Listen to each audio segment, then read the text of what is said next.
Assalamualaikum warahmatullahi wabarakatuh. Perkenalkan, nama saya Muhammad Zainul Mustafa dari Prodi Komunikasi dan Penyiaran Islam kelas E. Di sini saya akan menjelaskan tentang apa itu filsafat. Kalau kata orang-orang zaman sekarang itu filsafat adalah pelajarannya orang-orang yang open minded. Ya, kita langsung saja. Pengertian filsafat. Bagi yang belum tahu pengertian filsafat, saya akan memberitahunya di sini. Yaitu pengertian filsafat adalah suatu pemikiran dan kajian kritis terhadap kepercayaan dan sikap yang sudah dijunjung tinggi keberadaannya melalui pencarian dan analisis konsep dasar mengenai bidang kegiatan pemikiran seperti prinsip, keyakinan, konsep, dan sikap umum dari suatu individu atau kelompok untuk menciptakan kebijaksanaan dan pertimbangan yang lebih baik. Dan seorang ahli filsafat bernama Karl Popper pernah berkata bahwa kita semua mempunyai filosofi yang masih menjadi misteri, dan tugas pokok utama dari filsafat adalah untuk menyelidiki berbagai filosofi itu secara kritis. Dan ini ada pengertian lagi secara etimologi. Kata filsafat berasal dari bahasa Yunani yang terdiri dari kata philein atau philos yang berarti cinta dan sophia yang berarti kebijaksanaan. Secara etimologis, filsafat berarti cinta kebijaksanaan, love of wisdom. Sehingga seorang filosof adalah pecinta, pendamba, atau pencari kebijaksanaan. Ini ada pengertian berdasarkan makna kata. Di dalam KBBI, filsafat seperti pengetahuan dan penyelidikan dengan akal budi mengenai hakikat segala yang ada, sebab, asal, dan hukumnya. Teori yang mendasari alam pikiran atau suatu kegiatan hingga ke ilmu yang berintikan logika, estetika, metafisika, dan epistemologi atau cabang-cabang ilmu ini. Dalam Webster Dictionary, filosofi adalah semua pembelajaran eksklusif mengenai pedoman teknis, disiplin yang terdiri dari logika inti, estetika, etika, metafisik, dan epistemologi, yaitu pencarian mengenai pengertian umum tentang nilai dan realitas yang lebih spekulatif daripada observasi. Analisis konsep dasar mengenai teori bidang kegiatan pemikiran, keyakinan, konsep, dan sikap paling umum dari individu atau kelompok, ketenangan emosi, dan penilaian. Dan ini ada pengertian filsafat menurut para ahli. Di sini ada beberapa ahli yang menjelaskan tentang filsafat. Saya akan membacakan beberapa. Yang pertama dari Aristoteles. Filsafat adalah ilmu pengetahuan tentang kebenaran yang meliputi logika, fisika, metafisika, dan pengetahuan praktis. Yang kedua dari Plato, filsafat adalah ilmu pengetahuan tentang hakikat. Yang ketiga dari Bertrand Russell, filsafat adalah suatu usaha untuk menjawab pertanyaan-pertanyaan terbaru, tidak secara dangkal atau dogmatis seperti yang kita lakukan dalam kehidupan sehari-hari, akan tetapi secara kritis dalam artian setelah segala sesuatunya diselidiki, masalah apa yang dapat ditimbulkan oleh pertanyaan-pertanyaan itu hingga kita menjadi sadar dari segala kekaburan dan kebingungan tersebut.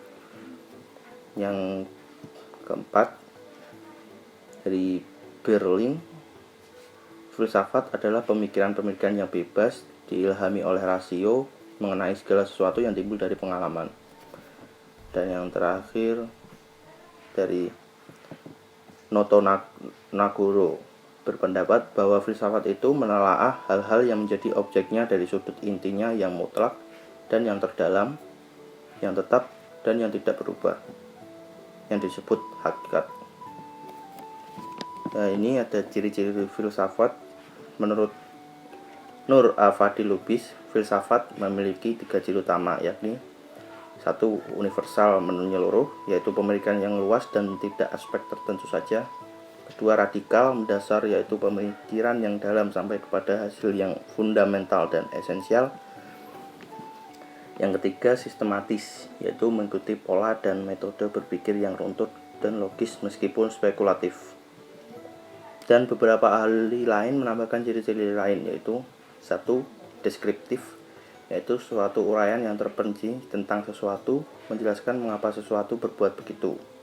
2. Kritis, yaitu mempertanyakan segala sesuatu, termasuk hasil filsafat, dan tidak menerima begitu saja apa yang terlihat sepintas yang dikatakan dan yang dilakukan masyarakat. Ketiga, analisis, yaitu mengulas dan mengkaji secara rinci dan menyeluruh sesuatu, termasuk konsep-konsep dasar yang dengannya kita memikirkan dunia dan kehidupan manusia. Keempat, evaluatif, yaitu dikatakan juga normatif, maksudnya upaya sungguh-sungguh untuk menilai dan menyikapi segala persoalan yang dihadapi manusia.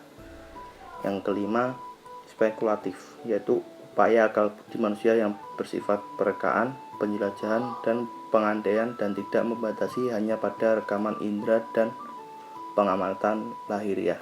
Metode filsafat, seperti halnya dalam pengetahuan ilmiah, metode dan objek formal bidang filsafat tidak dapat dipisahkan. Setiap cabang metode dapat menentukan objek formalnya, memiliki metode dan logikanya sendiri. Sesuai dengan objek formal itu dan uraian teorinya, intinya ada banyak metode yang dapat digunakan untuk berfilsafat berdasarkan pegangan teorinya masing-masing. Beberapa metode filsafat antara lain: 1. Metode kritis, 2. Metode intuitif, 3. Metode skolastik, 4. Metode matematis, 5. Metode empiris eksperimental, 6. Metode transendental, 7. Metode dialektis, 8. Metode fenomenologis, 9. Eksistensialisme, dan yang terakhir 10. Analitika bahasa.